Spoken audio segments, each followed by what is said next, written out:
Ma'am आ गया है, उस पर लेबल लगाने का काम चल रहा है।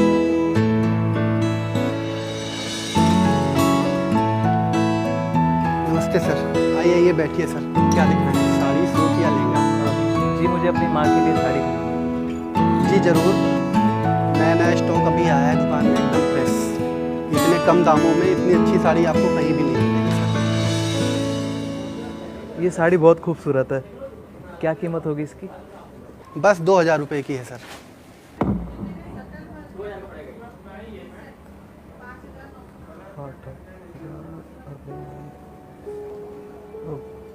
जी मुझे इससे कम दाम में दिखा दीजिए साड़ी। आपका बजट कितना है सर? 500 से 700। सर ये आप उंगलियों पे क्या हिसाब लगा रहे थे सर? जी एक्चुअली मेरे पिताजी का देहांत बचपन में ही हो गया था और मेरी माँ ने घर घर जाके काम करके मुझे पाला है और मैं ये हिसाब लगा रहा था कि घर के खर्चे, राशन के खर्चे और सब कुछ खर्चे मिलाकर मेरे पास कितने रुपए बचेंगे। मेरी पहली सैलरी है ये और मैं अपनी माँ के लिए नई साड़ी ले जाना चाहता हूँ, लेकिन मैं 500 से 700 तक की साड़ी खरीद सकता हूँ।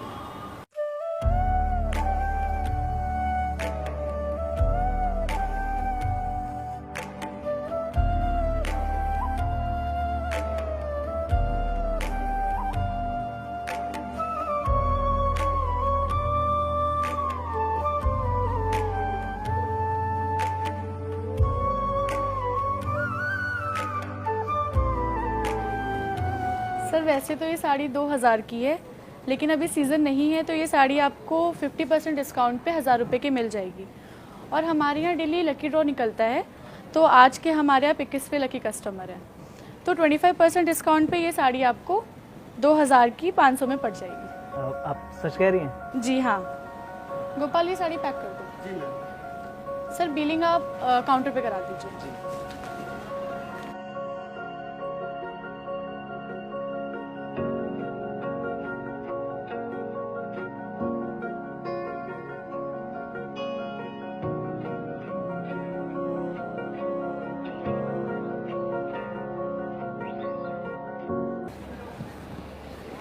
गोयल जी मुझे आपसे एक बात पूछनी थी, आपने उस लड़के को ऐसा बोलने के लिए क्यों कहा?